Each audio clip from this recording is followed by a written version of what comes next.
Hello everyone. Before we start, make sure to like and subscribe to the channel, and leave a comment with where you're from and what time you're watching. That way, YouTube will keep showing you stories just like this one. Now, let's begin. The morning I discovered someone was using my credentials to kill people started like any other Tuesday at the clinic.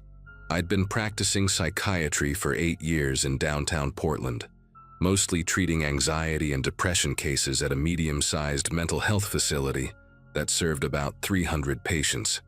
My routine was predictable: coffee at 6:30, patient files review until 8, then back-to-back appointments until lunch.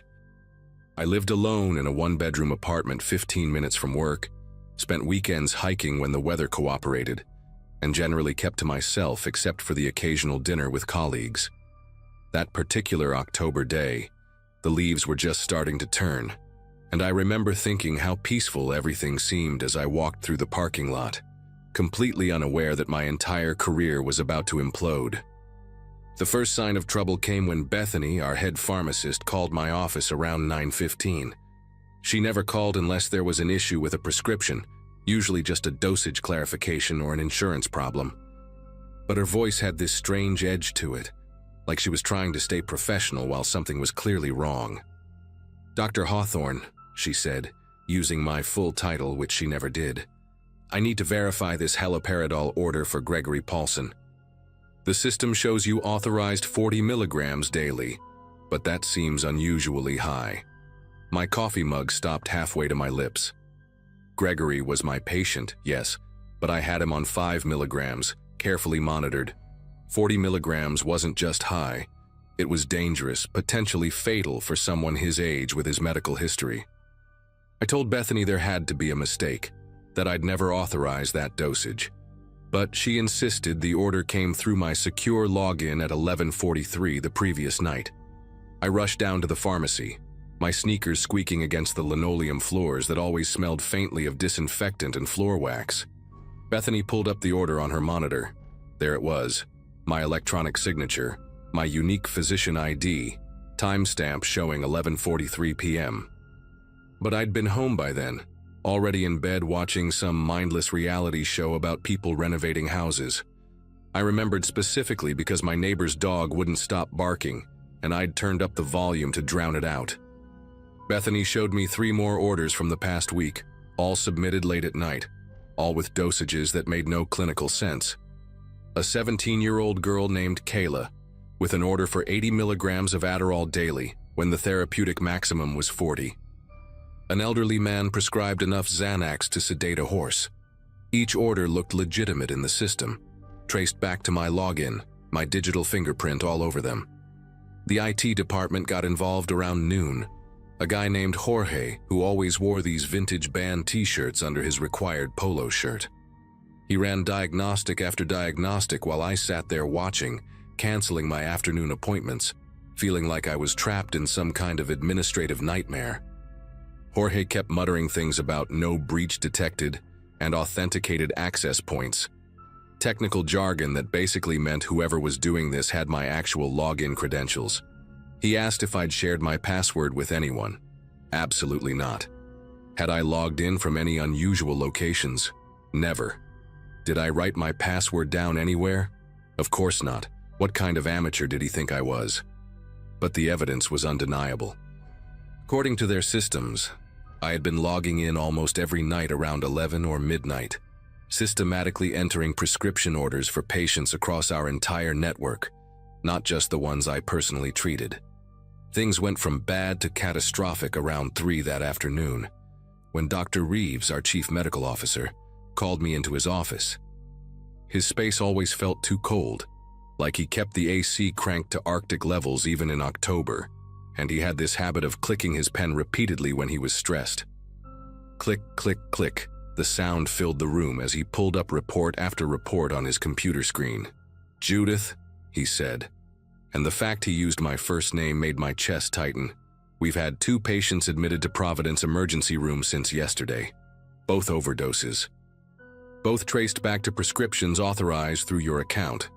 He turned his monitor toward me. "A 19-year-old named Brandon, admitted with respiratory depression from a fentanyl patch prescription I supposedly wrote. The kid didn't even have chronic pain in his medical history. The second was a middle-aged woman, Margaret something, who'd taken the prescribed dose of lithium that was 3 times the therapeutic level and was now in the ICU with kidney failure. I tried to explain, words tumbling out about how someone must have stolen my credentials, how I would never prescribe fentanyl to a teenager, how the lithium dosing was something a first-year resident would know was wrong. But Dr. Reeves just kept clicking that pen, his expression getting more grave with each word I spoke. He pulled up more records, 17 suspicious prescriptions in the last 10 days alone, all following a pattern. High doses of controlled substances, antipsychotics at dangerous levels, mood stabilizers that could cause organ failure if not monitored properly.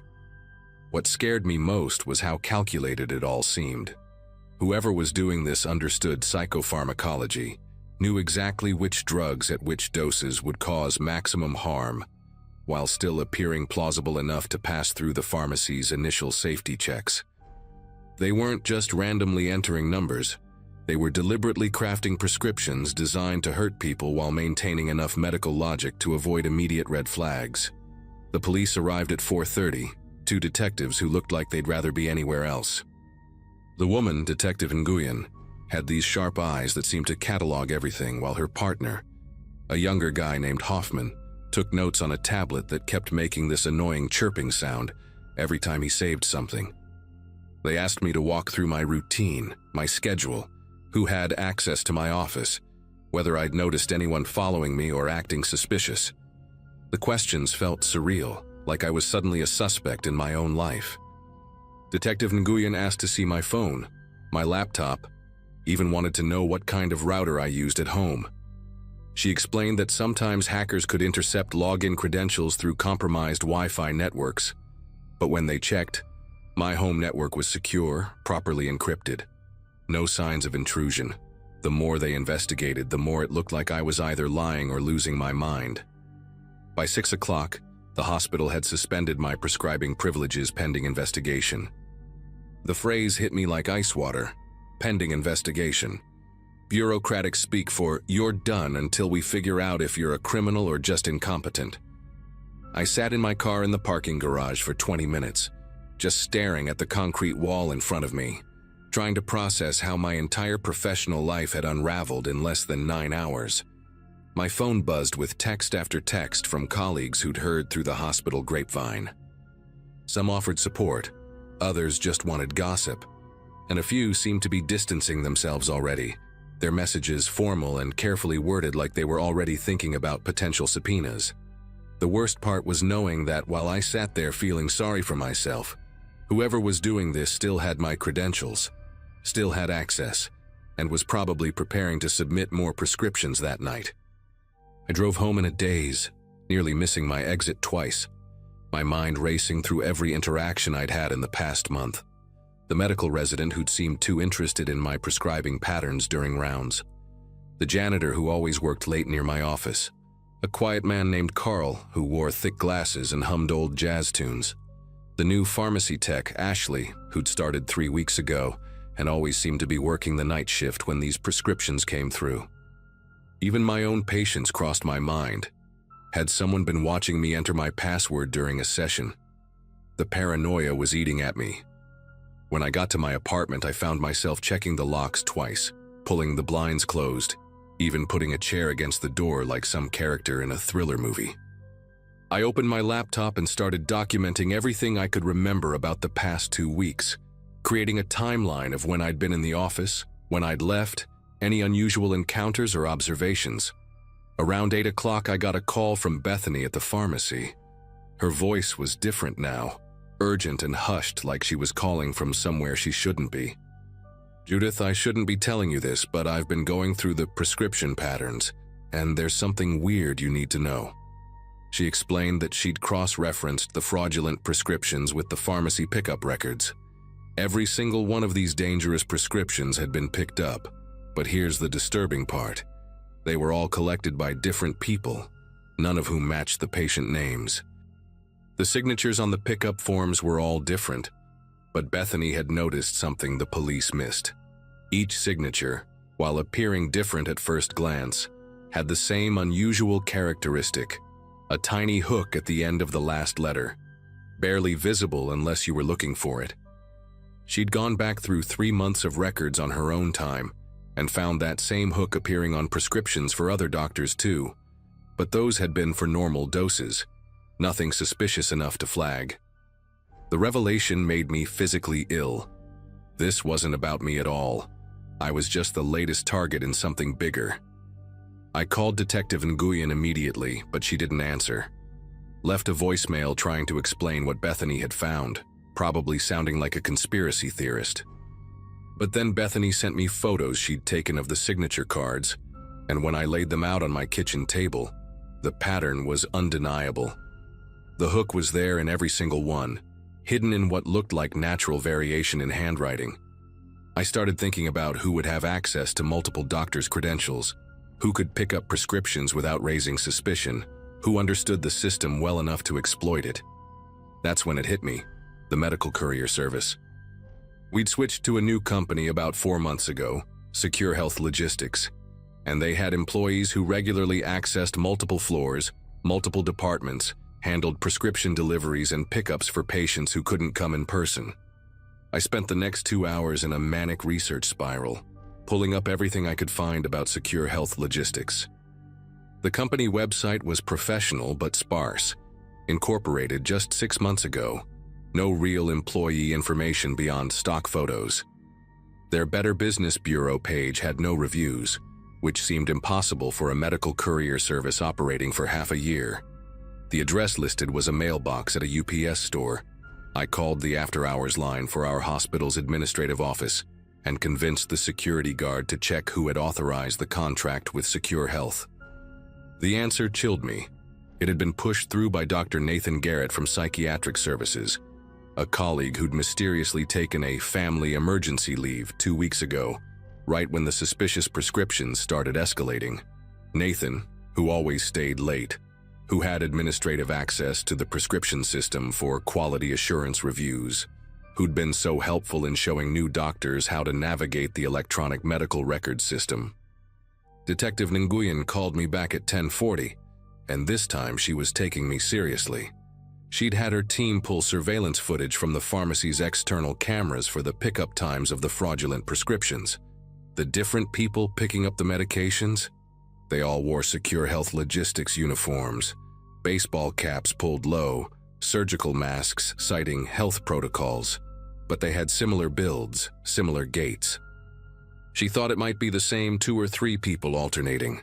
Within an hour, they had units heading to Nathan's listed address in the UPS store. But Nathan was gone. His apartment had been cleaned out, rent paid through the month. Neighbors said they hadn't seen him in over a week. The Secure Health Logistics mailbox had been abandoned, stuffed with junk mail. By midnight, they discovered the real scope of the operation. Nathan had been collecting physician credentials for months, using his administrative access during system updates and training sessions. He'd installed keystroke loggers on certain office computers, created fake courier service employees with valid-looking IDs, and built an entire pipeline for acquiring and selling controlled substances. The DEA got involved the next morning, and within 48 hours they'd tracked down Nathan at a motel near the Canadian border with 2 accomplices, former pharmacy technicians who'd been fired from different hospitals over the past year. They had over $300,000 worth of prescription medications in their vehicle, detailed records of physicians' credentials from 4 different hospitals, and plans to expand to 3 more cities. The accomplices cracked quickly, admitting Nathan had recruited them with promises of easy money, claiming the doses they were authorizing were close enough to real prescriptions that no one would get seriously hurt, just enough variation to make profit while flying under the radar. Except Nathan had gotten greedy, started pushing higher doses to increase street value, and that's when patients began showing up in emergency rooms. My prescribing privileges were restored within a week, but I changed my passwords to 30-character randomized strings, enabled every form of 2-factor authentication available, and still checked the prescription logs obsessively every night before bed. Nathan got 15 years federal time. His accomplices got 8 each, and Secure Health Logistics was revealed to be nothing more than a website and some fake uniforms he'd ordered online. Sometimes the most terrifying threats aren't strangers in dark alleys. They're the colleagues who smile at you in the hallway while systematically destroying your life for profit.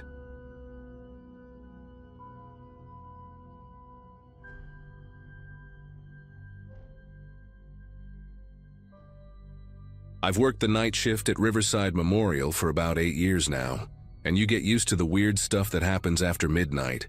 The January of 2018 was particularly rough. We were understaffed, the heating system kept breaking down, and I was pulling doubles just to keep the bills paid. My wife Laura was pregnant with our second kid, and every extra shift meant more money for the baby's room. I was an orderly on the 4th floor, the long-term care ward, where most patients stayed for months or even years. The job wasn't glamorous, changing bedpans, helping nurses move patients, cleaning up whatever needed cleaning, but it was steady work, and the night differential made it worth it. That particular Thursday started like any other shift at 11 p.m., me walking through those fluorescent-lit hallways with my squeaky cart, checking on supplies and making sure everything was stocked for the morning crew. Around 2 a.m., I was restocking gauze in the supply closet when I heard it, the distinct electronic chime of a call bell from down the hall. Nothing unusual about that, except it came from room 4B, which had been empty since old Mr. Jameson passed away 3 months earlier. The room was closed for renovation, supposedly getting new flooring and a paint job, though nobody had started work on it yet. I figured maybe someone had moved a patient there without updating the board. Happens sometimes during busy nights, so I walked down to check. The hallway felt colder than usual, that kind of January cold that seeps through old hospital windows. When I got to 4B, the door was slightly open, just a crack really, and I could see darkness inside. I pushed it open and flicked on the lights. Completely empty, just like it should have been. The bed frame was there without a mattress, some plastic sheeting on the floor, and that old call button still connected to the wall, its red light blinking like it had just been pressed. I disconnected the call button from the wall panel, thinking maybe it was shorting out or something. The thing was ancient, one of those beige plastic models from the early 90s, with a thick coiled cord that reminded me of old telephone handsets. I made a mental note to tell maintenance about it in the morning and went back to my rounds.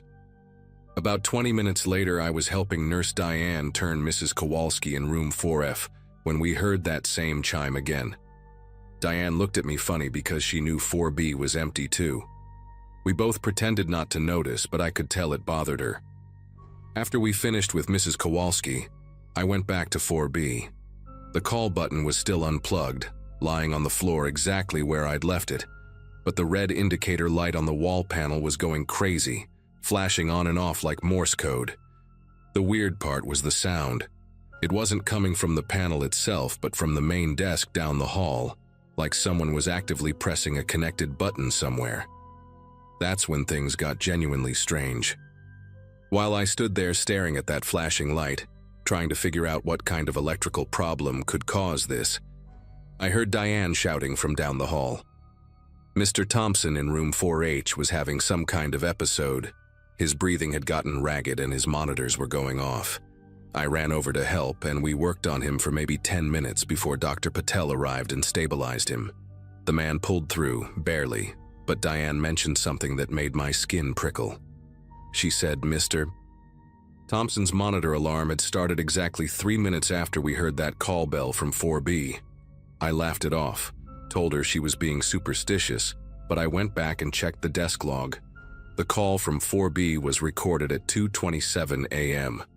Mr. Thompson's cardiac event started at 2:30 a.m. 3 minutes exactly. I tried to put it out of my mind for the rest of the shift, but around 5 a.m. it happened again. This time I was alone at the nurses' station, filling out inventory forms while most of the staff grabbed coffee downstairs. That familiar chime echoed through the empty hallway, and when I looked at the board, there it was. Room 4B lit up like a Christmas tree. I didn't even bother going to check the room this time. Instead, I watched the clock and waited. At 5:03 a.m., exactly 3 minutes later, the emergency buzzer went off in room 4C. Mrs. Eleanor Briggs, 92 years old, had just stopped breathing. We couldn't bring her back. She'd been stable for weeks, no indication anything was wrong. Her daughter had visited just the day before, bringing those sugar-free cookies Mrs. Briggs loved to share with the staff. The attending physician marked it as natural causes. Her heart just gave out, but I knew the timing. That call bell had announced it like some kind of twisted alarm clock. The next morning, I caught Eddie from maintenance in the break room. Eddie's this older Polish guy who's been at Riverside since the place opened in 1987, knows every pipe and wire in the building. I told him about the call bell situation in 4B, keeping the death stuff to myself. Just mentioned it was malfunctioning and disturbing the night routine. He grabbed his toolbox and we went up together. Eddie spent a good hour in there, checking connections, testing the wiring with some voltage meter thing, even traced the lines back to the main panel. "Nothing wrong here," he said, wiping his forehead with a gray handkerchief. "This button's been disconnected from the system since November when Jameson died. See?" He showed me where the wire had been capped off behind the wall panel. Impossible for it to send any signal. Your desk must be picking up interference from somewhere else. But we both knew that wasn't true. The system showed 4B specifically, not some random interference. Word spreads fast in hospitals, especially on the night shift when there's less management around to shut down gossip. By my next shift on Saturday, everyone knew about the 4B situation. Diane had started keeping her own log, and she showed me her notebook. 7 instances in the past 2 weeks where the call bell from 4B had gone off during night shifts. Each time, within 3 to 4 minutes, someone on the ward would have a crisis. Not always fatal, but always serious. The younger nurses thought it was fascinating, some kind of medical mystery to solve. But the older staff, the ones who'd been there long enough to see patterns in the chaos, they started taking different routes to avoid passing 4B after midnight. Even Dr. Patel, who usually scoffed at anything remotely superstitious, admitted he'd rather have the empty room's door kept closed and suggested we tape over the call button panel at the desk. That Saturday night shift turned into something I'll never forget. Around 1 a.m., I was doing my usual rounds when I noticed something different about 4B. The door was wide open, not cracked like before, but completely open, propped against the doorstop. I knew I'd closed it at the start of my shift, even checked the handle twice to make sure it latched. The hallway lights created this rectangle of yellow light that stretched into the dark room, and right in the center of that light, on the floor, was the old call button. Not where Eddie and I had left it on the windowsill, but placed deliberately in the middle of the room like someone wanted it to be found. The cord was coiled in a perfect spiral, the kind of precise arrangement that takes time and patience. I stood in that doorway for probably a full minute, trying to rationalize how it got there. Maybe day shift had been in. Maybe someone from housekeeping was preparing the room for renovation. But the dust on the floor told a different story. There was only one set of footprints in that dust, and they were mine from earlier that week. I picked up the call button, and that's when I noticed something I'd missed before. On the back, scratched into the plastic like someone had used a paper clip or a pin, were tiny numbers: 11/14/87. A date. I pulled out my phone and Googled Riverside Memorial, November 14th, 1987, right there in the hallway. The first result made me sit down on the floor. November 14th, 1987, the day Riverside Memorial officially opened. But there was more. A small news article from the local paper mentioned that the hospital's opening had been delayed by 6 hours due to what they called technical difficulties with the emergency alert system. The article didn't elaborate, but there was a quote from the hospital administrator saying they'd resolved an unfortunate calibration error in the patient call system. I was still reading when the call bell chimed. Not from the button in my hand. That was still disconnected. The sound came from the nurse's station, clear and insistent. I checked my phone. 1:47 a.m. At 1:50 a.m., the emergency alarm went off in room 4G. Mr. Walter Cross, admitted just 2 days ago for routine gallbladder surgery, suddenly went into cardiac arrest. This time, we couldn't save him. While the crash team worked on Mr. Cross, I found myself standing in the hallway, holding that disconnected call button, watching the chaos unfold. Diane was crying. Mr. Cross was supposed to go home Monday to see his new granddaughter. The attending physician was baffled, kept saying the surgery had gone perfectly, there was no reason for complications. But I knew there was a reason, even if I couldn't explain it. After they called time of death and the hallway cleared, I went back to 4B one more time. The room felt different now, heavier somehow, like the air itself was pressing down.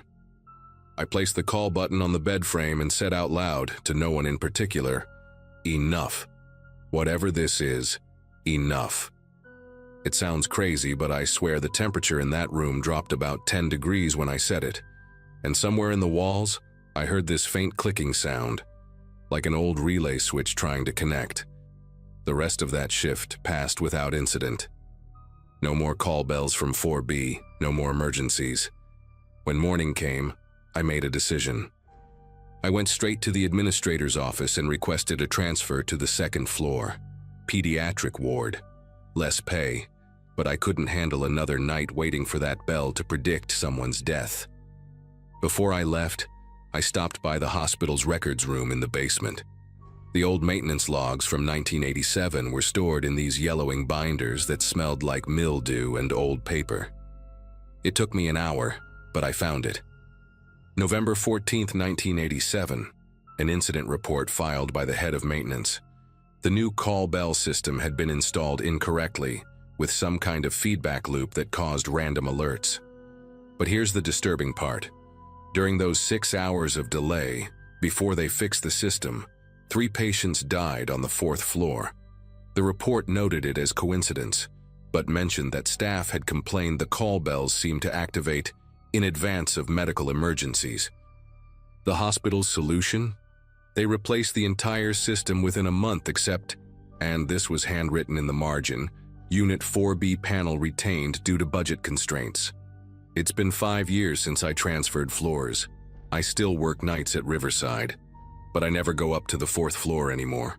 Sometimes I run into Diane in the cafeteria, and she tells me things. The call bell in 4B still goes off. They've renovated the room twice, replaced the entire panel, even had an electrician rewire that whole section of the building. Nothing stops it. The hospital administration officially lists it as a non-critical electrical anomaly, but the night staff knows better. They keep the room locked now, permanently marked as under maintenance. New nurses sometimes ask why, and the older ones just tell them not to worry about it. But here's what really haunts me. Diane showed me her notebook last month. She's been tracking it for 5 years. The pattern never changed.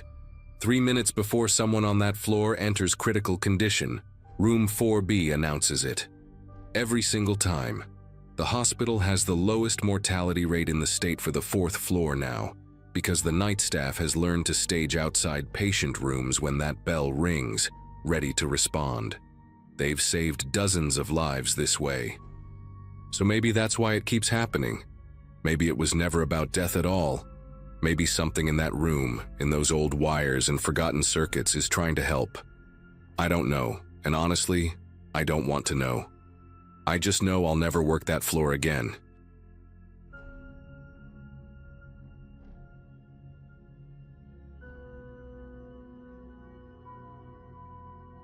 I need to get this out there because I genuinely don't know who else to turn to at this point. I'm a psychiatric nurse at a state facility in northern Michigan. Been doing this for about 8 years now. Last month was when everything started going sideways. And I mean completely sideways in ways that still make my head spin when I think about it. I was working the evening shift like I always did, 4 to midnight, handling the West Wing where we kept our long-term residents. The facility itself is one of those old brick buildings from the 60s. You know the type. Long hallways that echo, fluorescent lights that hum just loud enough to notice, and that distinct smell of industrial disinfectant mixed with cafeteria food that never quite leaves your clothes. I'd just come back from a week off visiting my sister in Florida, feeling refreshed and ready to dive back into the routine. That Monday evening started like any other. Medication rounds, checking in with patients, updating charts on the computer system we'd switched to just 2 years prior. Around 7 that night, I was at the nurse's station finishing up some documentation when Dr. Henley came by with a stack of manila folders. He dropped them on the counter with this exhausted look on his face and said something about needing to review my recent assessments before the state inspection next week. Now here's the thing. I'm meticulous about my charting, always have been since nursing school, so I wasn't worried about any review. But when I opened the first folder for a patient named Ronald Vance, who'd been with us for 3 years, I saw pages and pages of handwritten notes that looked exactly like my writing. I mean exactly. Same way I loop my G's, same way I make those little dots over my I's instead of circles, even that weird way I write the number 8 that my husband always teases me about. But these notes were describing incidents I'd never seen. Ronald apparently attacking another patient with a food tray, screaming about cameras in his teeth, trying to dig something out of his arm with a plastic spoon. The dates on these reports were from the week I was in Florida, every single one of them. I sat there staring at those papers for what must have been 5 minutes, just trying to process what I was seeing. The details in the notes were incredibly specific.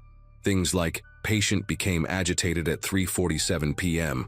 when overhead announcement interrupted his counting ritual, or required 4-point restraints after attempting to bite nursing assistant Jennifer during evening medications. Jennifer was new, started just before I left for vacation, and when I'd asked her earlier how her first week alone went, she'd said everything was smooth, no incidents at all. I flipped to the next folder. Catherine Moss, sweet lady in her 70s who mostly kept to herself doing crossword puzzles. According to these notes in my handwriting, she'd been found hoarding sharp objects under her mattress, fashioning them into what I'd apparently described as makeshift weapons. The writing even included my personal shorthand, little abbreviations I'd developed over the years that nobody else used, like PT with a little underline for patient, or my specific way of noting medication times with military hours followed by a dash. Dr. Henley came back around 8:30, asking if I'd finished reviewing everything for the inspection prep. I told him there had to be some mistake, that I wasn't even here those dates, but he just gave me this confused look and pulled out his phone. He showed me the schedule. There was my name, clear as day, marked as working every single shift that week. Even showed me the timesheet approvals with my electronic signature. I tried explaining about Florida, about my sister's birthday, but he started getting this concerned expression, the one doctors get when they think a staff member might be having some kind of breakdown. He suggested maybe I was confusing the dates, that stress can do funny things to memory, and perhaps I should review the security footage if I had concerns. The way he said it, though, carefully, like he was talking to one of the patients, made something cold settle in my chest. The next morning I came in early, around 6 a.m., determined to check those security recordings myself. The security office was in the basement, this cramped little room that always smelled like burnt coffee and cigarettes, even though nobody was supposed to smoke in there anymore. Paul, the security guard who'd been there since the place opened, was just finishing his night shift. I asked him to pull up the footage from the previous week, specifically Monday the 12th at around 4 p.m., when I supposedly started my shift. Paul typed away at his ancient computer, pulled up the footage, and there I was.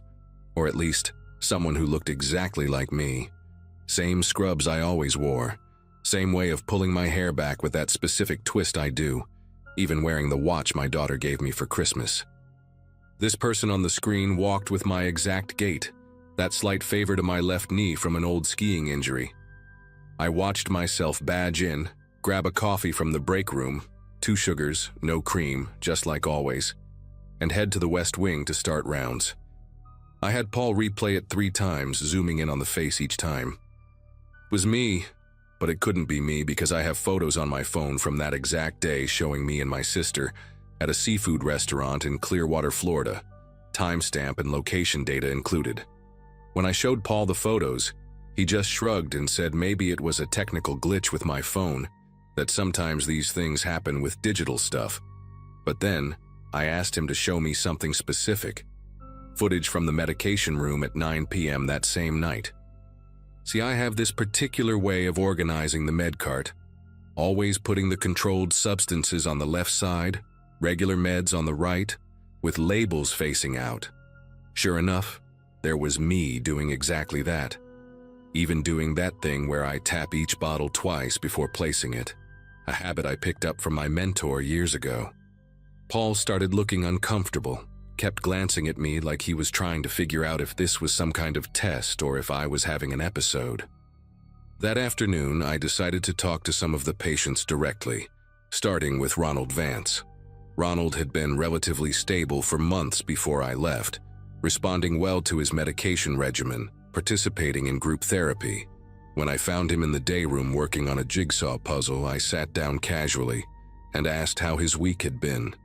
He looked up at me with these wide, frightened eyes and immediately scooted his chair back. "You're different today," he whispered, glancing around like someone might be listening. "You're the real one, aren't you? The other one, she had your face, but her eyes were wrong. They were too steady, never blinked enough. She kept asking about my dreams, writing everything down, wanted to know about the voices in detail." My breath caught because I never discuss auditory hallucinations in detail with Ronald. It tends to agitate him. He leaned in closer and said the other me had given him new pills, white ones instead of his usual blue ones, and they made him feel like his thoughts were being pulled out through his fingernails. I checked his med chart immediately. There was an order for a medication change signed by Dr. Henley, based on nursing recommendations from my reports. Catherine Moss was next, and finding her was harder than usual. She was in her room, had pushed her bed against the door, and only opened it a crack when I knocked. The moment she saw me, she started crying, these deep, shuddering sobs that shook her whole frame. "I knew you'd come back," she kept saying, clutching my hand through the small opening she'd allowed. "The other one, she pretended to be you, but she smelled wrong, like copper pennies and something chemical." She kept asking about my son, the one who died in Iraq, wanted to know if I ever felt him watching me. This made me go rigid because Catherine didn't have a son who died in Iraq. She had a daughter who lived in Phoenix and visited monthly. But when I gently corrected her, she looked at me with such conviction and said, "That's what I told her too, but she said I was confused, that the trauma made me change the memory. She made me take extra medicine, said it would help me remember correctly." I checked Catherine's chart on my tablet. There were pages of notes about delusional memory replacement and grief-induced psychosis that recommended increased antipsychotic dosages, all in my handwriting, all signed with my identification number. By evening, I was desperate for answers and decided to confront Jennifer, the new nursing assistant, more directly. I found her in the supply room doing inventory, and when I walked in, she physically jumped, dropping a box of latex gloves that scattered across the floor. As we picked them up together, I asked her point blank about the incident with Catherine, about the supposed bite attempt during medications. Jennifer went pale, literally white like paper, and started stammering. "You told me never to mention it," she said, her voice barely above a whisper. "You said it would compromise the study, that I'd lose my job if anyone found out about the protocols." "Study? What study?" I pressed her for details and she pulled out her phone, showing me text messages from my number, sent during that week I was supposedly in Florida. The messages were detailed instructions about observing specific patients, noting their reactions to environmental stimuli, and keeping everything off the official records. One message even said, "Remember, Jennifer, this is about understanding the elasticity of memory under stress. The board approved this months ago, but we can't have the patients knowing they're being observed differently." I grabbed Jennifer's phone to look closer at those messages, and that's when I noticed something that made my whole body go numb. The texts had my phone number, yes, but there were tiny inconsistencies in the language. Phrases I'd never use, like "pursuant to our discussion" or as per the implemented parameters. I scrolled up further and found a message that said, "Make sure you're present when I conduct the afternoon assessments. Watch how I maintain exact mimicry of standard behavioral patterns." Jennifer was shaking now, telling me she thought it was some kind of special training program, that I'd told her it was a new approach to psychiatric care, where nurses would test the boundaries of patient perception. She said the other me had given her a thick manual about therapeutic personality modulation and made her sign a confidentiality agreement. When I asked to see this manual, she said the other me had collected all copies last Friday, said the Phase 1 documentation period was complete. The more Jennifer talked, the more I realized whoever had been here wasn't just pretending to be me. They were using my position, my reputation, my entire professional identity to conduct some kind of experiment on vulnerable patients. That night, I didn't go home. Instead, I stayed in my car in the parking lot, watching the building, trying to make sense of everything. Around 11 p.m., I saw something that still makes me sick to think about. A figure emerged from the employee entrance, someone wearing my exact scrubs, walking with my gait, even carrying the same tote bag I always used with that stupid coffee stain on the bottom corner. But here's the thing. I was sitting in my car, watching this person who looked exactly like me walk to a vehicle 3 rows over. It was a silver sedan, unremarkable except for the government plates. I followed at a distance as the car drove not toward my neighborhood, but to an office complex on the other side of town, one of those anonymous glass buildings that could house anything. The figure badged into the building using what looked like a federal ID, disappearing into an elevator. I sat there until dawn, watching, but they never came back out. When I finally drove home, I found something that confirmed my worst fears. My mailbox had a thick envelope with no return address, just my name typed on a label. Inside were photographs of me at the facility during the week I was in Florida, detailed behavioral notes about my performance metrics, and a single typed page that said, Phase 1, Identity Integration Complete. Subject demonstrated 97% accuracy in behavioral replication. Patients showed expected stress responses to duplicity stimuli. Recommend progression to Phase 2 pending review. The next day, I went straight to the state board, brought all my evidence, the photos from Florida, the security footage timestamps, the patient's testimonies I'd recorded on my phone, everything. The investigator, a stern woman named Dolores Finch, listened to everything with this increasingly troubled expression.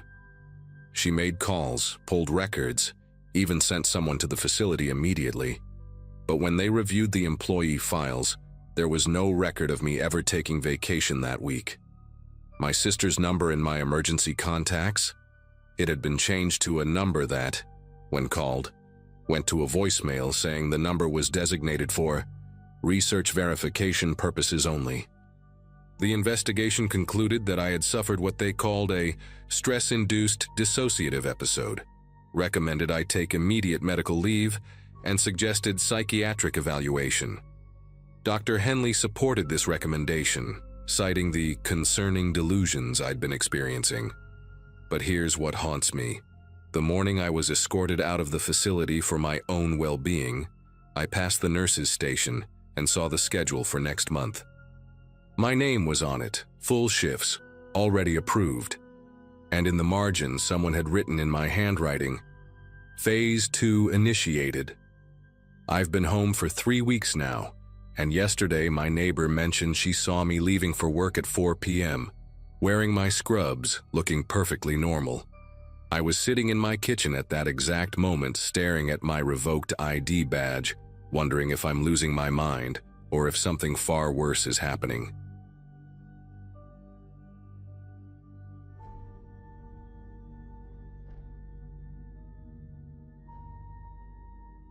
I'd been doing security at Millbrook Psychiatric for about 6 months when everything went sideways. The job was perfect for me at the time. Graveyard shift, minimal interaction with people, just me and the monitors in the basement control room. I was 34, recently divorced, and needed something steady while I figured out what came next with my life. The facility itself was one of those old state hospitals from the 50s, all brick and narrow windows, converted into a modern treatment center, but still carrying that institutional weight in its bones. Most nights, I'd sit there watching empty hallways, checking door alarms, doing my rounds every 2 hours like clockwork. The place had this specific smell, industrial disinfectant mixed with something medicinal that clung to your clothes even after you went home. It was a Wednesday night in early December when I first heard the voices. I was doing my usual monitor sweep, clicking through the different camera feeds, the main entrance, the 3 residential wings, the therapy rooms, the cafeteria. The therapy wing was always dark at night, just emergency lighting casting these long shadows down the corridor. I had just switched to camera 12, which covered the old group therapy room, when I heard it. Clear as day through my headset, a man's voice, calm and measured, asking someone about their childhood. Then another voice responding, female, talking about her mother's drinking problem. The audio quality was pristine, like they were sitting right next to me. I checked the screen again. The room was completely empty, just overturned chairs and that ugly green carpet they never replaced after the last renovation. At first, I figured it was interference from somewhere else in the building. Maybe maintenance had left a radio on, or someone's phone was picking up a podcast through the system. I pulled up the audio panel on my computer and started checking levels across all the cameras. Nothing on cameras 1 through 11. Camera 12 showed active audio input, the little green bars jumping with each word. I could hear the therapist now asking about medication compliance, his voice having this particular rasp like he'd been smoking for decades. The woman was crying softly, saying she didn't mean to hurt her sister, that the voices had told her to do it. I pulled out my phone and Googled the name she mentioned, Dr. Harrison, a therapist at Millbrook who'd retired 8 years ago. The patient, Gloria something, I couldn't find anything definitive, but the details she gave about her case lined up with a news story from 2015. The thing that really got me was how natural it all sounded. This wasn't some recording playing on a loop.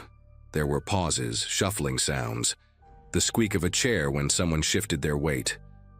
I even heard the therapist flip through papers and click his pen a few times. I radioed Jerome, the other guard working the East Wing that night, asking if he was hearing anything weird on his end. He just laughed and said the only thing he heard was his stomach growling because he forgot his dinner. I didn't push it. Jerome was 2 weeks from retirement and had made it clear from day one that he didn't care about anything beyond collecting his last few paychecks. I made a note in the log about potential audio equipment malfunction and tried to ignore it, but the session continued for another 40 minutes, ending with the therapist scheduling a follow-up for the next week. The next 3 nights were quiet. I almost convinced myself I'd imagined the whole thing, maybe dozed off and had one of those super vivid dreams that feel completely real. But that Saturday, around 2 a.m., it happened again. Different camera this time, number 8, monitoring the individual therapy room on the 2nd floor. The voice that came through was younger, a different therapist, talking to what sounded like a teenage boy about his anger issues. The kid was describing how he'd beaten up his stepfather with a baseball bat, how the blood had splattered on his mom's white kitchen curtains. The therapist kept asking him to slow down, to breathe, but the kid was ramped up, his voice getting louder and more aggressive. I found myself leaning forward, completely absorbed in this session that supposedly wasn't happening in a room that was definitely empty. What made me start writing everything down was when the therapist mentioned the date during the session, April 15, 2017. I grabbed a notebook from the desk drawer and started documenting everything.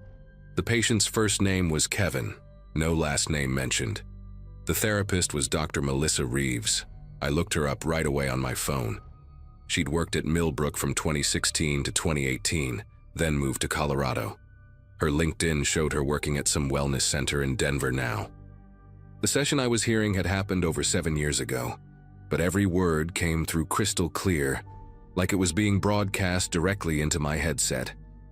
Kevin was talking about the foster homes, about being moved 8 times before he turned 15, about his real dad who disappeared when he was 3, The emotion in his voice was raw, genuine. You couldn't fake that kind of pain. By the third week, I was hearing sessions almost every night. Always through different cameras, always featuring therapists who no longer worked at Millbrook and patients from years past.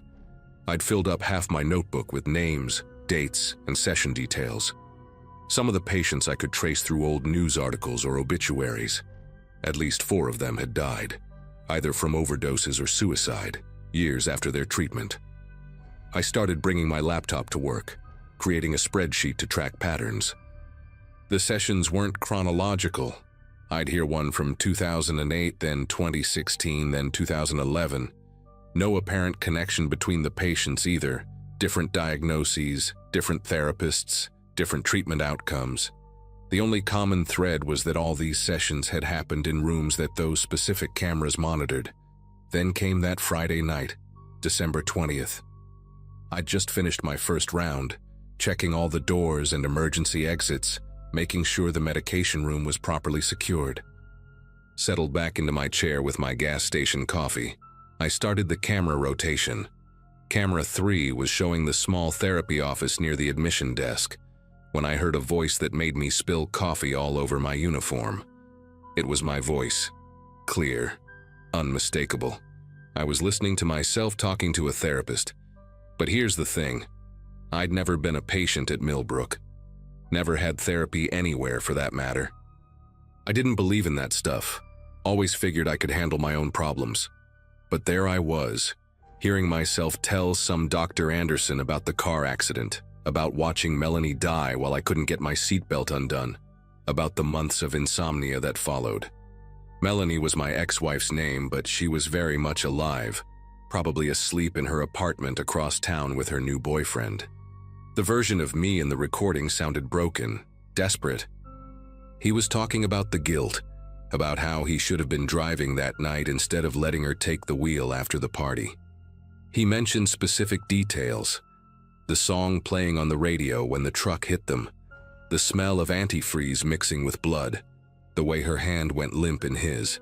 I sat there paralyzed, listening to myself describe memories I didn't have of events that never happened. Doctor. Anderson's voice was soothing, professional, asking about previous trauma, about my relationship with my father. The other me started talking about finding my dad in the garage when I was 12, about cutting him down from the rafters but being too late. My actual father was alive, living in retirement in Arizona, sending me fishing photos every other week. I must have listened for 20 minutes before I finally snapped out of it and grabbed my phone.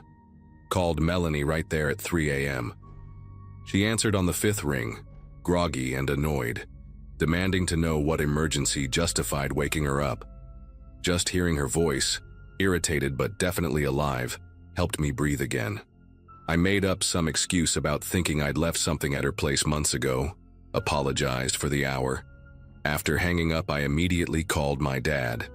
He didn't answer, it was even earlier in Arizona, but his voicemail greeting was enough. That familiar gruff voice telling me to leave a message. I didn't. Instead, I turned back to the monitor, but the session had ended. Camera 3 showed the empty therapy room, just a leather chair, a desk with a tissue box, and those generic motivational posters about growth and healing. The rest of my shift, I couldn't focus on anything else. I kept replaying what I'd heard, trying to make sense of it. Around 5 a.m., I made a decision. When the day shift arrived at 6 instead of heading home, I went straight to the administrative offices on the 3rd floor. Found Cheryl, the HR manager, just getting in with her Starbucks and morning bagel. Told her I needed to check something in my employment file. Made up a story about needing documentation for a loan application. She was hesitant at first, but I'd been a reliable employee with no issues, so she pulled up my file on her computer. That's when everything shifted. There, in my records, was a patient intake form from 2022. Not employment records, patient records. A 3-day involuntary hold following what the form described as a psychotic episode related to unprocessed trauma. The admission notes mentioned severe dissociation, auditory hallucinations, and complete amnesia regarding traumatic events. Cheryl was looking at me strangely now, her fingers hovering over her keyboard. She asked if I was feeling all right, mentioned that she knew returning to work here after being a patient could be challenging, but that the hospital believed in recovery and second chances. I just stared at her, my mind racing. According to these records, I'd been admitted after being found by police, walking down the highway at night, claiming I needed to save Melanie from the accident. The records showed treatment notes, medication logs, even discharge paperwork signed with my signature. But I remembered none of it. My memory of 2022 was clear. I'd been working at a warehouse that year, living in a different apartment, going through the divorce proceedings. I asked Cheryl to print everything, told her I needed copies for my therapist.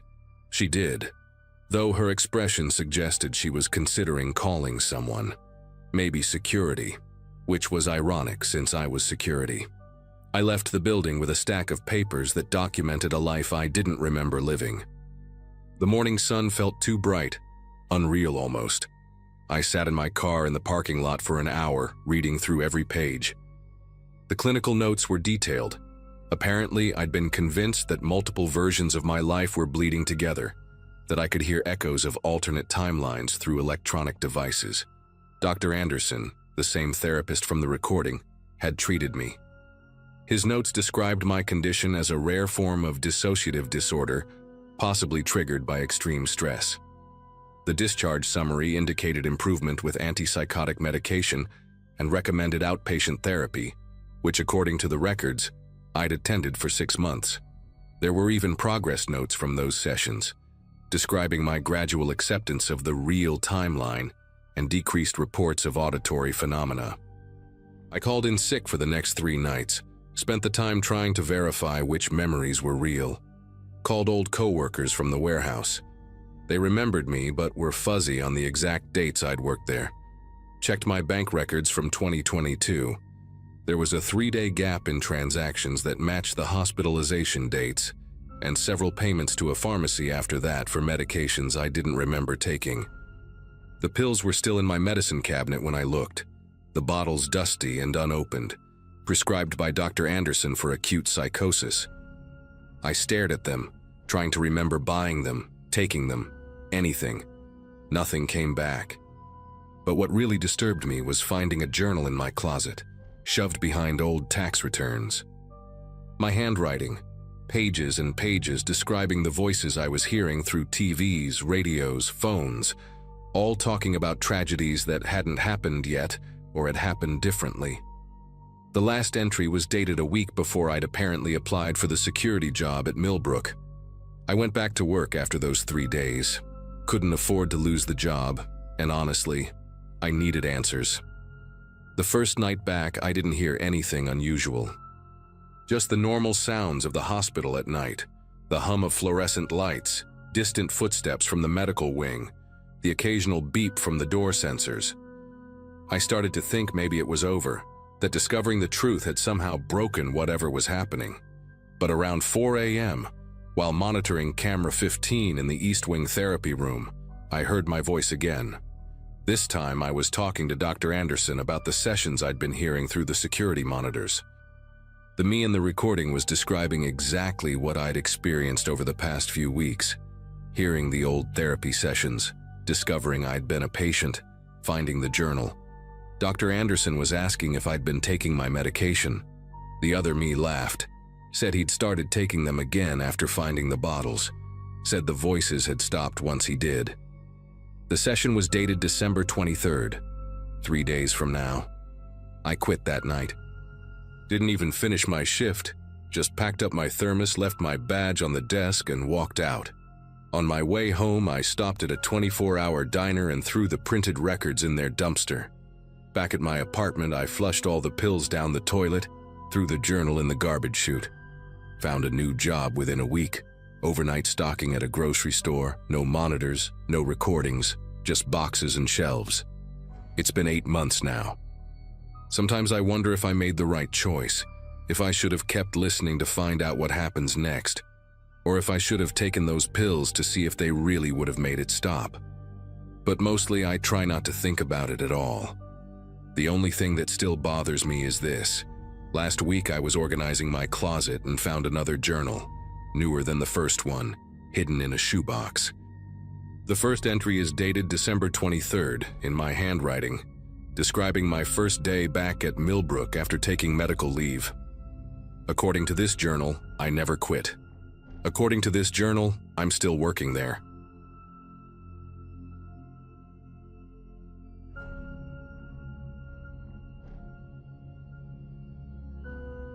I'd been supervising the night shift at Westfield General for about 6 months when everything went sideways that Monday, in November 2023. The hospital sprawled across 3 interconnected buildings in downtown Seattle, and after working there since I graduated nursing school, I knew every hallway, every shortcut between wings, every supply closet where exhausted residents would sneak quick naps. My life at that point was pretty routine. Divorced 2 years earlier, living alone in a studio apartment 15 minutes away, picking up extra shifts to keep myself busy and pad my savings account. I actually preferred the night shift because the administrative chaos died down after 9 p.m., leaving just the steady rhythm of patient care, medication rounds, and the occasional emergency that kept things interesting. That particular night started like any other, with me settling into the supervisor's office around 11 p.m., ready to review staffing schedules and tackle the endless pile of transfer paperwork that somehow multiplied every time I turned my back. The first sign of trouble came when I found a stack of patient transfer forms tucked behind the printer, forms I'd never seen before despite handling every piece of paperwork that moved through our department. These weren't our standard yellow transfer sheets, but pale blue documents with Unit 7 West Transfer Authorization, printed across the top in bold letters that seemed to shimmer slightly under the fluorescent lights. What caught my attention wasn't just the unfamiliar format, but the destination listed on each form. Ward 7W, Psychiatric Isolation Unit, a place that didn't exist anywhere in our hospital's layout. I'd memorized every floor plan during my supervisor training, walked every unit during my rounds, and there was no Ward 7W, especially not on the 7th floor, which only had units A through D.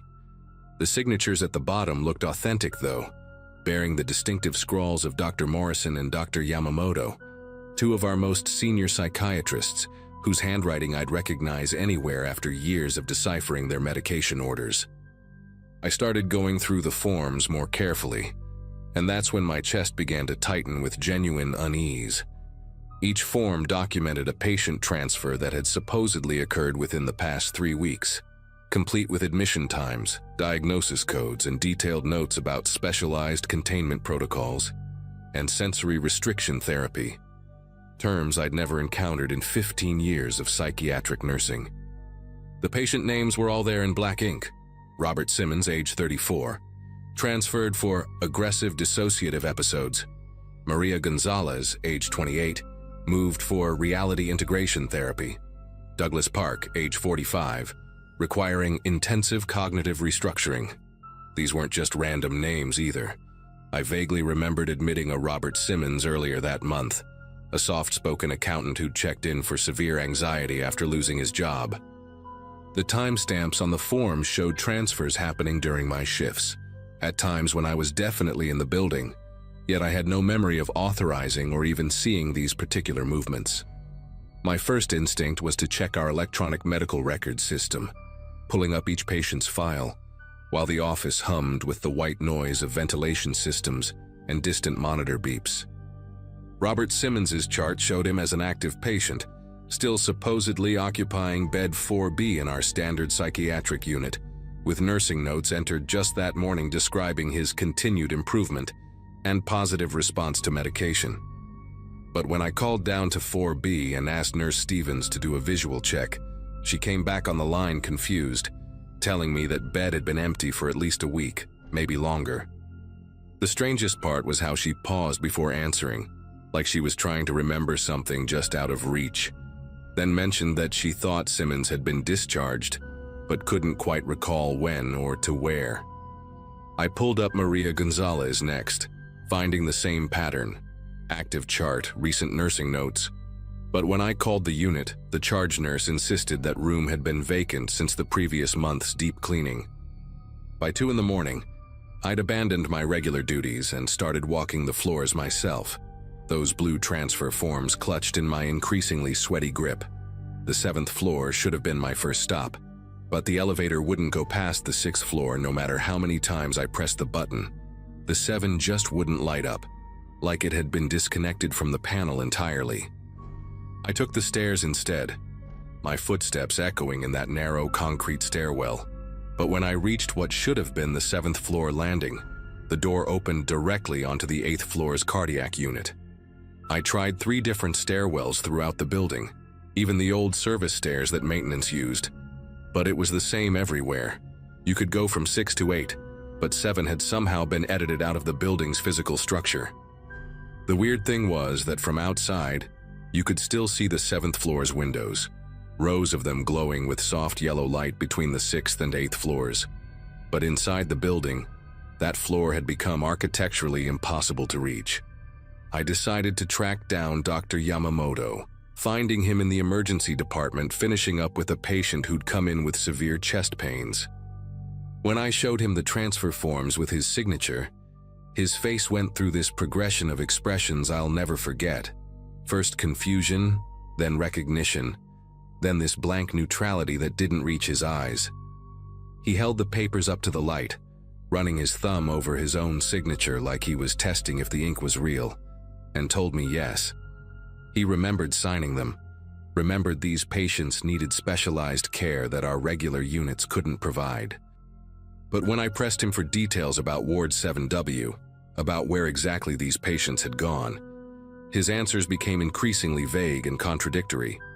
He mentioned something about a new treatment protocol, a pilot program, then changed his story to say it was a temporary overflow unit, then finally just stared at me with these hollow eyes and said he needed to get back to his rounds. The way he walked away, stiff and mechanical like someone had pulled his strings, made every hair on my arms stand straight up. Around 4 in the morning, my phone started ringing with calls from the main reception desk. Families were showing up demanding to visit their loved ones, the very patients listed on those blue transfer forms. Mrs. Simmons arrived first, a frail woman in her 60s wearing a raincoat despite the clear night, clutching a bag of her son's favorite homemade cookies and insisting she'd received a call telling her Robert was asking for her. She showed me the call log on her phone, a number from inside the hospital at 3:47 a.m., but when I checked our system, no calls had been placed from any unit to outside numbers during that time. Then came Maria Gonzalez's husband with their 2 young children, still in their pajamas, saying Maria had texted him that she needed him there immediately. He showed me the message on his phone, sent from Maria's number just an hour ago. "Please come now. 7th floor, they're moving us again." But Maria's phone was still in the belonging storage, had been there since her admission, the battery dead for days according to the inventory log. The situation spiraled completely out of control when more families kept arriving, each with their own impossible communication from patients who couldn't be located anywhere in our system's physical tracking. I tried calling security, but Officer Daniels just mumbled something about Protocol 77 and hung up on me, and when I went to find him at his desk, he was sitting there staring at his monitors showing empty hallways, typing the same sentence over and over on an incident report. "Transfer completed as authorized." The other nurses on duty were becoming increasingly agitated, some insisting they'd just seen these missing patients during their rounds, others swearing the rooms had been empty for weeks, and a few just standing frozen in the hallways with 1,000-yard stares, mechanically going through the motions of checking empty rooms and updating charts for patients who weren't there. I watched Nurse Blackwood cheerfully administer medications to an empty bed, carefully documenting the dose and checking off her tasks while talking to nobody about how much better they were looking today. Desperate for answers, I went back to the administrative wing and started pulling physical files from the archives, the old paper records we kept as backups before everything went digital. In a locked filing cabinet that required 3 different keys to open, I found a folder marked 7W Protocol, 1987-2023, filled with hundreds of those same blue transfer forms dating back decades. Each form documented a patient transfer to the non-existent Ward 7W, each signed by doctors who'd worked here over the years, some who'd retired, some who'd died, but all legitimate medical professionals whose signatures matched personnel records. The oldest form was for a patient named William Harper, transferred November 15, 1987, for cognitive reconditioning, and at the bottom, someone had written in pencil, "Family notified of successful discharge, 11/30/87. But attached to it was a newspaper clipping from December 1987 about William Harper's family filing a missing person report, insisting the hospital was hiding something about his disappearance. The breaking point came when I discovered my own handwriting on several recent forms, authorizations I had absolutely no memory of signing. My signature was there, dated and timed during shifts I'd worked, approving transfers for patients I'd never met to a ward that didn't exist. The most recent one was dated just 6 hours ago for a patient named Oliver Reed, and according to the timestamp, I'd signed it while I was eating my lunch in the break room, completely alone. I ran back to check the security footage from the break room, and there I was on the screen, calmly eating my sandwich with one hand while my other hand signed form after form on documents that weren't visible on the camera, my face blank and serene like I was in some kind of trance. Watching myself perform actions I couldn't remember, seeing my own hand authorize these impossible transfers, made me realize that whatever was happening in this hospital had already gotten to me too, had been using me as part of its system without my knowledge. By 6 in the morning, with families still gathering in the lobby demanding answers I couldn't provide, I made the decision to call the state health department and report the entire situation. But when I picked up the phone, my fingers dialed a completely different number, and I heard myself calmly telling someone on the other end that Ward 7W was ready for the next batch before hanging up. I tried again, forcing myself to concentrate on each digit, but my hand kept betraying me, drawing those blue forms from my pocket and filling them out with patient names I was pulling from the active roster. I watched myself write, unable to stop my own hand as I authorized transfers for 3 more patients who were sleeping peacefully in their beds just floors below. The worst part was feeling my face arrange itself into that same serene expression I'd seen on the security footage, even as my mind screamed in panic. I knew I had to get out before I became completely lost to whatever process was consuming the hospital, so I grabbed as many of those blue forms as I could carry and ran for the parking garage. Behind me, I could hear families crying in the lobby, demanding to see loved ones who existed only in paperwork and phone logs, while staff members continued their robotic routines of caring for empty beds and updating charts for the disappeared.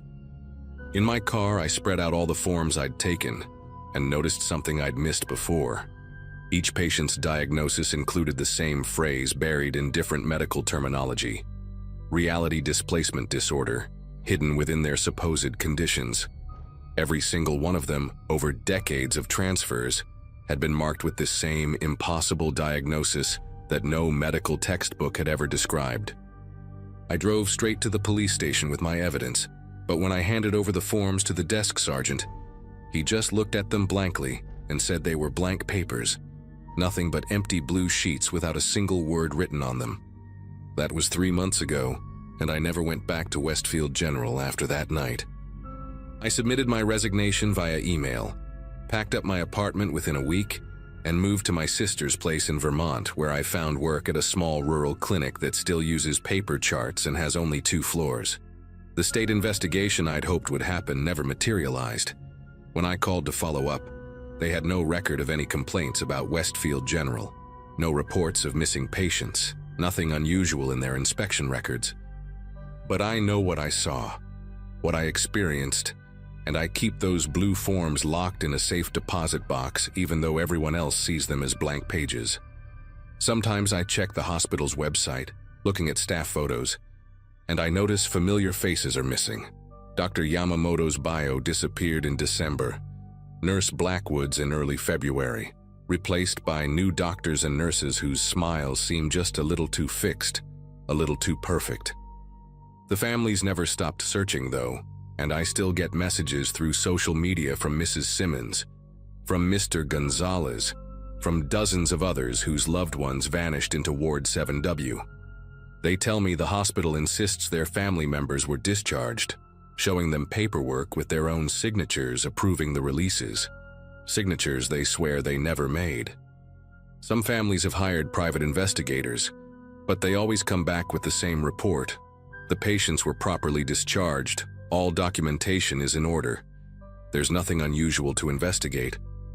But every November, around the anniversary of that night, I get a text from a number I don't recognize, always the same message.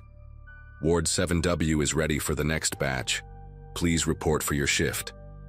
I delete it immediately, change my phone number every year, but the message always finds me. I've accepted that I'll never understand what really happened at Westfield General, what Ward 7W actually was, or where those patients went.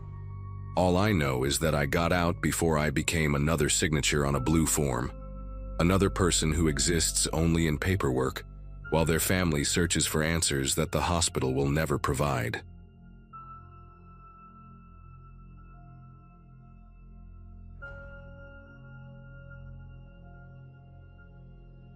The night shift at Pinewood Behavioral Center was never anyone's first choice, but after my divorce in 2017, I needed the extra differential pay. I'd been working psych units for almost 15 years by then, mostly in the Midwest, and thought I'd seen everything. Patients who believed they were government experiments, folks convinced their neighbors were poisoning them through the walls, people who swore they could hear colors. You develop a thick skin and learn to separate the illness from the person underneath. That February, though, something happened that still makes me question everything I thought I knew about what's possible and what isn't. I was the charge nurse on Unit 4B, the acute stabilization ward, and we had maybe 12 patients that week. Nothing unusual for winter when the isolation tends to hit people harder. The first incident was on a Monday night, and I remember it clearly because I'd just finished doing medication counts with Bryce, the pharmacy tech, who always brought those terrible gas station energy drinks that smelled like liquid candy. Around 3:20 a.m., I was documenting in the nurse's station when the call light for room 407 started going off. Not the normal steady beep, but that rapid, frantic pressing that meant real distress. The patient was Mrs. Hutchinson, a 62-year-old woman admitted for severe depression after her husband's death. She was sitting bolt upright in bed, her thin hospital gown soaked with sweat, pointing at the corner where I supposedly had been standing just moments before. She kept saying I'd been there, just watching her sleep, my face completely blank, not responding when she asked what I needed. The thing is, I'd been in the medication room doing inventory with Bryce since 3 a.m., and we had the computer logs, the security badge swipes, even Bryce himself to verify it. I tried to calm Mrs. Hutchinson down, gave her some Ativan as prescribed, and chalked it up to a particularly vivid nightmare. Grief does strange things to the mind, and she'd been having trouble sleeping since admission. But she was so specific about the details. She said I was wearing my purple scrubs, the ones with the small coffee stain near the pocket that I'd been meaning to replace, and that my hair was in the same messy bun I always wore on night shifts. She even mentioned that I was holding a clipboard, just standing there in the darkness, not moving, not blinking, just staring at her with this vacant expression. What really got me was when she said my ID badge was turned backwards, something I habitually did when leaning over patients, so the hard plastic wouldn't hit them in the face. These weren't generic details someone would imagine. They were specific observations that made me deeply uncomfortable. 2 nights later, it happened again, but this time with Mr. Garrison in room 411. He was a Gulf War veteran, admitted for PTSD and severe paranoia, the kind of patient who already slept with one eye open and would wedge chairs against his door despite our safety protocols. At exactly 3:15 a.m., he hit his call button repeatedly and was found crouched in his bathroom, refusing to come out because that nurse had been standing at the foot of his bed. When I responded to the call along with Tom, the mental health tech, Mr. Garrison looked at me and went completely pale. He kept saying, "That's her, that's the one who was in my room," over and over, his voice getting louder each time. The problem was, at 3:15 a.m., I was in the break room on the opposite side of the building, on a video call with my daughter who was studying in California. She'd been having anxiety about her midterms and needed to talk. I had the call log on my phone. Tom had seen me in there when he'd grabbed his lunch, and the security cameras in the hallway showed me never leaving that break room between 2:45 and 3:30 a.m. The charge nurse from Unit 4A, Janet, suggested maybe someone was playing a prank, possibly another staff member who looked similar to me.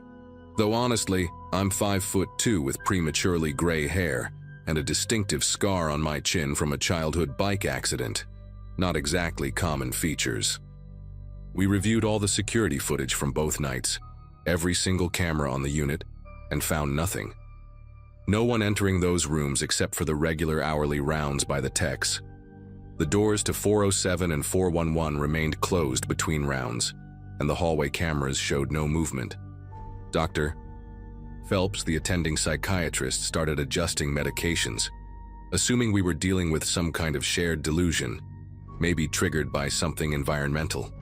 We'd had issues with the ventilation system that winter, and sometimes poor air quality can cause strange symptoms. But the patients weren't displaying any other signs of confusion or hallucination, just this one specific claim about me being in their rooms at 3:15 a.m. By Friday of that week, 3 more patients had reported the same thing. Mrs. Truman in 403, a schoolteacher admitted for severe anxiety, woke up screaming that I'd been standing by her window. James, a 19-year-old in 409 dealing with his first psychotic break, became so agitated after seeing me in his room that he had to be physically restrained. And James actually liked me during the day, always asking about my kids and telling me about his plans to study engineering once he got better. The 5th patient was the one that really rattled me. Evelyn in 405, an elderly woman with dementia who rarely had lucid moments anymore. She'd been basically nonverbal for weeks, but at 3:15 a.m. she suddenly started crying and clearly said, "The nurse with the gray hair was here just standing and staring. Why won't she answer me?" The aide who was sitting with her nearly jumped out of her skin because Evelyn hadn't spoken a coherent sentence since admission. Administration got involved after that 5th incident. They installed additional cameras, brought in IT specialists to check for system glitches, even had maintenance inspect every inch of the unit for hidden passages or accessibility issues that someone could exploit. The tech team discovered something odd, but not particularly helpful. The call button system showed activation times at exactly 3:15 a.m. for each incident, down to the second, which seemed impossible unless someone was coordinating it with atomic clock precision. But here's what made everything worse. I started documenting where I was at 3:15 a.m. each night, making sure I had witnesses, keeping myself in well-surveilled areas. Saturday night, I stationed myself at the main nurses' station with 3 other staff members, all of us watching the clock. At 3:14, we were all joking nervously about it, with Tom saying maybe I had a twin sister I didn't know about. At 3:15 exactly, nothing happened. We all exhaled in relief. Then at 3:16, the call light for room 402 started its frantic beeping. Mr. Carver, a formerly successful accountant admitted for severe bipolar disorder, was hyperventilating when we reached him. He was pressed against his headboard, pointing at the spot near his closet where he said I'd been standing. But this time was different. He said I wasn't just staring. He said I was mouthing words, no sound coming out, just my lips moving over and over in what looked like the same pattern. When we asked him what it looked like I was saying, he grabbed my arm hard enough to leave bruises and said, "You were saying not yet, not yet, not yet." I had 5 witnesses who knew I'd been at the nurses' station, including Dr. Phelps, who'd stopped by to review charts. The security footage confirmed I never left my seat, but Mr. Carver had scratches on his arms, self-inflicted, he said, to make sure he was really awake when he saw me there. He showed us the blood under his fingernails as proof that he hadn't been dreaming. Sunday night was my last shift before a scheduled 3-day break, and I almost called in sick. My daughter had asked if everything was okay during our calls, said I sounded different, distracted. The other nurses were giving me these looks, not suspicious exactly, but uncertain, like they were reassessing every interaction we'd ever had. Around 2:45 a.m., I made a decision. I took my phone and had Tom video record me continuously from 3:10 to 3:20 a.m. We sat in the medication room with its single entrance, no windows, just one door that would be visible in the recording. At 3:13, we heard footsteps in the hallway outside, the distinct squeak of nursing shoes on the polished floor. Tom looked at me, then at the door, then back at me. The footsteps stopped right outside. We waited, but no one knocked. No one entered. At exactly 3:15, Tom's walkie crackled to life with urgent calls from Unit 4B. 2 patients this time, rooms 401 and 408, both hysterical, both claiming I was in their rooms right at that moment. The video on Tom's phone showed me sitting perfectly still in that medication room, my face pale and my eyes wide, never moving from my chair. But here's what made Tom drop his phone. At the 3:15:07 mark in the recording, you can see me in the chair, but my reflection in the glass door behind me, it's not there. For exactly 43 seconds, the chair reflects, the room reflects, Tom's arm holding the phone reflects. But where I should be in that reflection, there's just empty space. Tom transferred to day shift after that night. The 2 patients from rooms 401 and 408 both described the same thing. I'd been standing at the foot of their beds, but this time my eyes were closed and I was swaying slightly, like someone sleeping on their feet. Mrs. Chen in 401 said she tried to call out to me but couldn't make any sound come out of her mouth. George in 408, a construction worker dealing with severe depression, said he could see his breath in the suddenly cold air when I appeared, even though the heating system showed normal temperatures for the entire unit. I took my 3 days off but couldn't stop thinking about what was happening. I researched everything I could: sleep disorders, electromagnetic fields, mass hysteria, even carbon monoxide poisoning that might cause hallucinations. Nothing fit the pattern. I called my ex-husband, who's a neurologist, and without giving too many details, asked if someone could be in 2 places at once, neurologically speaking. He laughed and said only in the minds of observers, that perception is subjective and memory is reconstructive. But then he got quiet and asked if I was okay, said I sounded exhausted. On my last day off, Wednesday afternoon, I got a call from Janet. There had been an incident on Tuesday night, not at 3:15 a.m. but at 3:15 p.m. during the day shift. A patient in Unit 4A, someone who'd never been on my unit, had started screaming about a gray-haired nurse standing by his window, describing me perfectly down to the small mole behind my left ear. I was at home, 40 miles away, on a video call with my mother that I could easily prove. When I returned Thursday night, administration pulled me into a meeting. They weren't accusing me of anything. The evidence clearly showed I was never in those rooms, but they suggested I take a longer leave of absence, said maybe the patients were picking up on some kind of stress I was projecting. They offered paid psychiatric leave, which felt like a slap in the face after 15 years of solid service. But that last night shift changed everything. I was packing up my locker, planning to take the leave they suggested, when Evelyn's aide found me.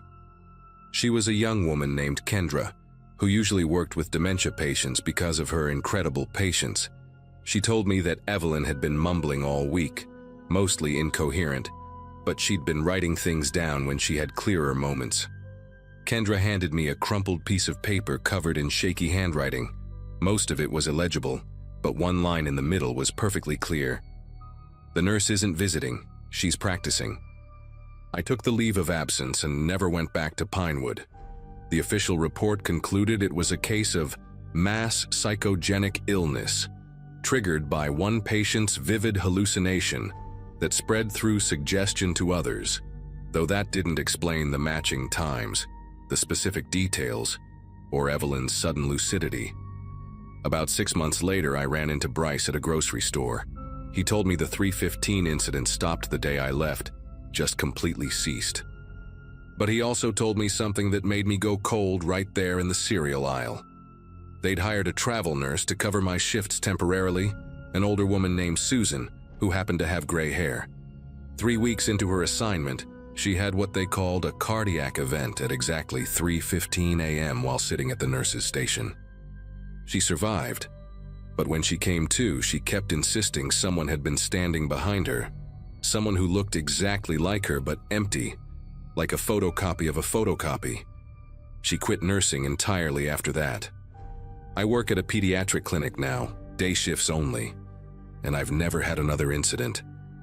But sometimes I wake up at 3:15 a.m. for no reason, and I lie there wondering if somewhere, in some other hospital, another nurse is seeing themselves in places they've never been, practicing for something none of us understand.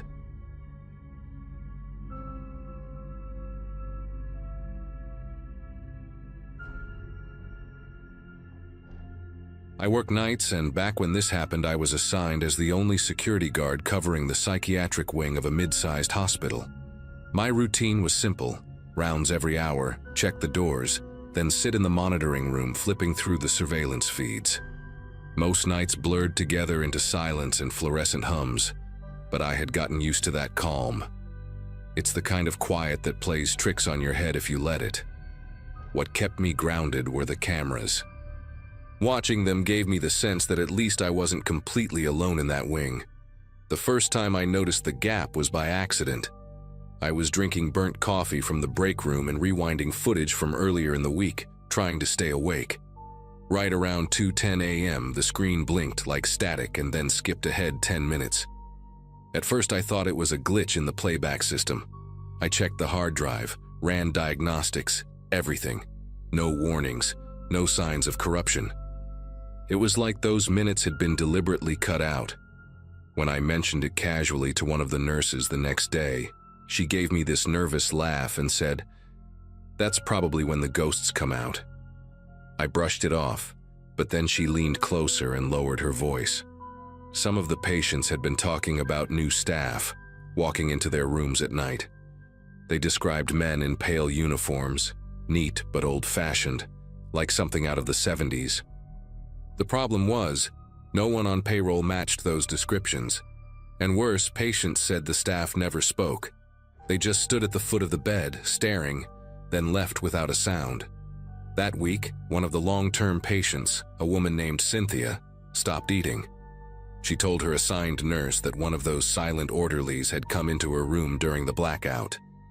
She swore he touched her wrist and whispered something she couldn't understand. 5 days later, she was found unresponsive in her bed. No foul play, no cause anyone could explain. Just gone. And when I checked back on the footage for that night, sure enough, the gap was right there. 2:01 to 2:20 a.m. Nothing but black. After Cynthia's death, I stopped thinking of it as a glitch. I began checking the monitors live during those hours, watching for the blackout.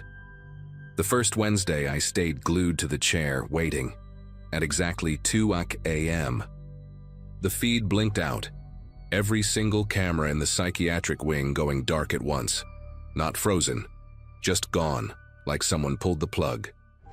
I stared at the blank screens, counting the minutes. When the picture came back at 2:20, everything looked exactly the same. Patients sleeping, hallways empty. It was as if nothing had happened. But I couldn't shake the feeling that something had moved in that space while I was blind. The staff whispered about it, but no one filed reports. It wasn't like they didn't notice. It was more like they didn't want the responsibility of admitting it. Nurses avoided talking about those 20 minutes, brushing it off as technical trouble. But the patients, they were different. Some woke up crying, others refused to sleep on Wednesdays altogether. I started keeping a notebook, not about the cameras, but about who complained afterward. And each time, without fail, one of those names was crossed out within a week. There was this one patient, Michael, a young guy with schizophrenia who actually trusted me. He said one of the orderlies stood at his door the whole time the cameras were out.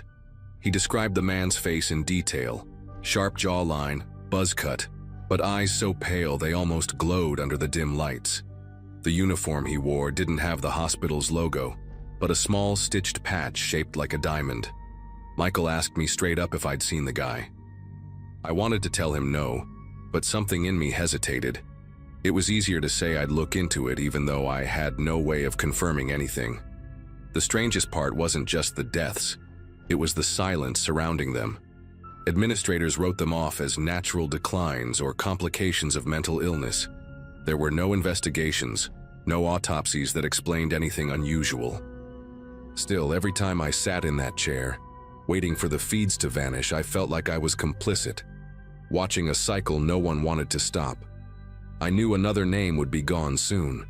The question was just, who? One night I decided to break the routine.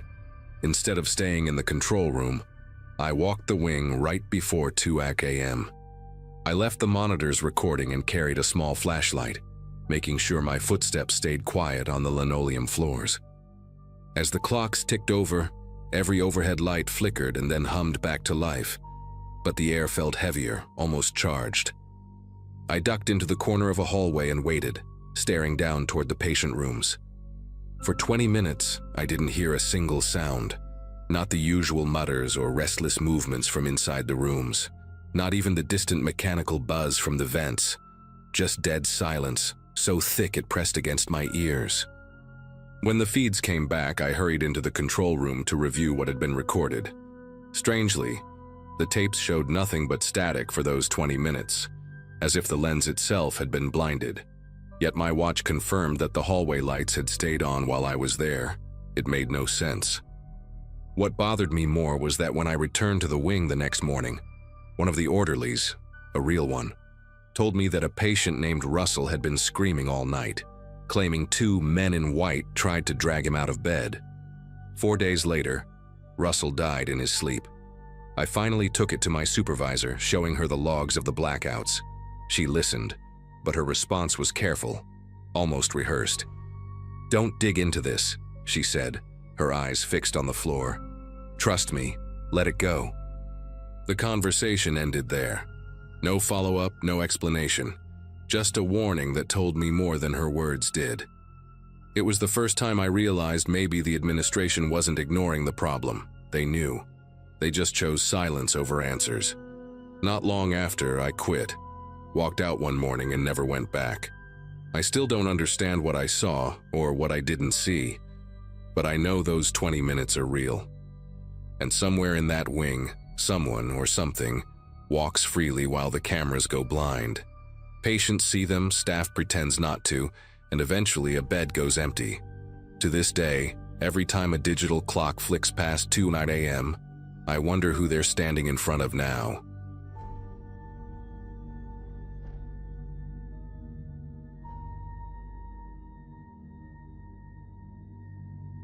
My name's Dr. Alan Mercer, and during the year I worked at St. Clair Psychiatric Hospital, I carried myself as someone who believed he had a firm grasp on reality. My life was fairly structured: morning rounds, private sessions, late evenings reviewing patient notes in a cramped office with buzzing fluorescent lights. I thought of myself as calm, methodical, even gentle with the people under my care. That's what made it unbearable when they started describing interactions with me that didn't match anything I remembered. The first time it happened, one of my long-term patients, Claire, told me I spent an entire session glaring at her with what she called a predatory scowl. She said I leaned forward, scribbling furiously as she spoke, and then repeated back words she swore she hadn't said. According to her, I told her she was wasting my time and that her problems were trivial compared to real illnesses. Hearing that rattled me. I knew without hesitation that I hadn't said or done any of it. At first I assumed it was part of her condition, projection, confusion, maybe even testing my boundaries. But then the reports multiplied. Another patient claimed I had smirked while he cried about his brother's death. A third told the nurses that I never looked him in the eyes, only at the reflection in the one-way mirror. Each story painted me as someone cold, hostile, and condescending. I started to doubt whether I was remembering sessions correctly. Colleagues joined the chorus in subtle ways too. One resident, Dr. Emily Nash, mentioned during a case review that my body language had been harsh.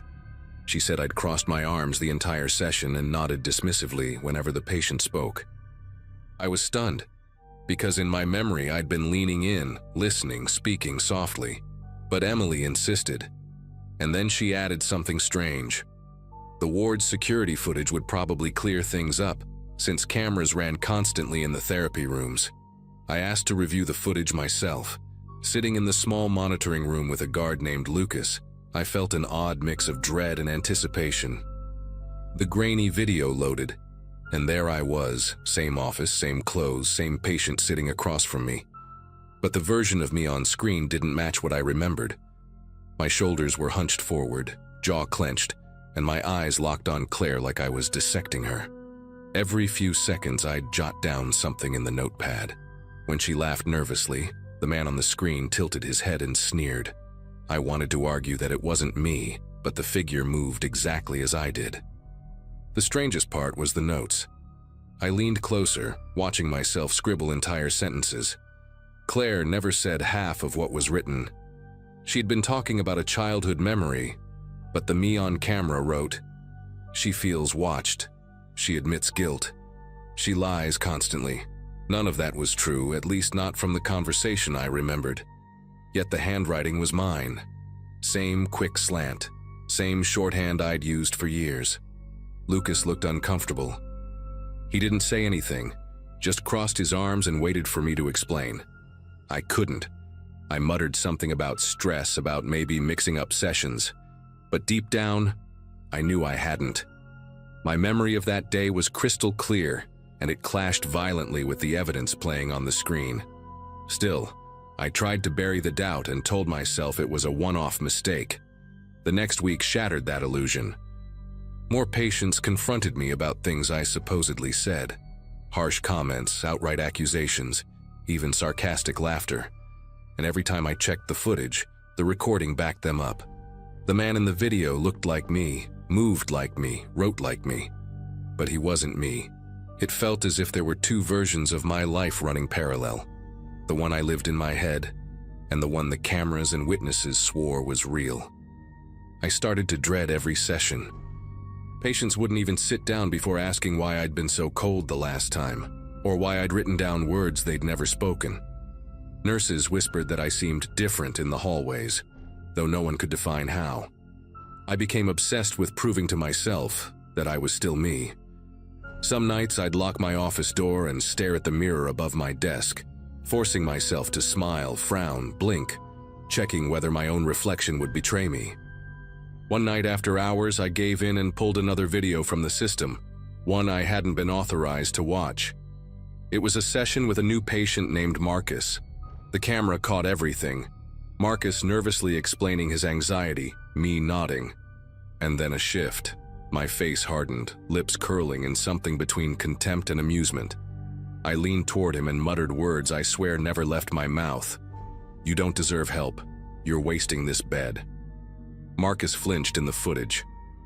In my memory, I had said something comforting, almost the opposite. I didn't sleep that night. By morning, I wrote a formal resignation letter. I couldn't risk doing more harm, if harm was really what was happening. Before I left, I asked Lucas one last favor, to watch a live feed with me so I wouldn't be alone in seeing it. We chose an empty therapy room, turned the monitor on, and there I was, sitting in the chair. Only I wasn't in the room physically. The figure on the screen stared directly into the camera, expressionless before slowly raising a hand and writing something on a notepad. Neither of us could read the words, but we both knew the handwriting. I left St. Clair that day and never went back. To this day, I've never found another job in psychiatry, and I've stopped trying. Every so often, I dream of that therapy chair and the figure sitting there, staring back through the lens as if waiting for me to return. I don't know which version of me people saw or why the cameras sided with them, but I do know this. Whatever was recorded in those rooms, it wasn't the man I remember being. And maybe that's the part that scares me most.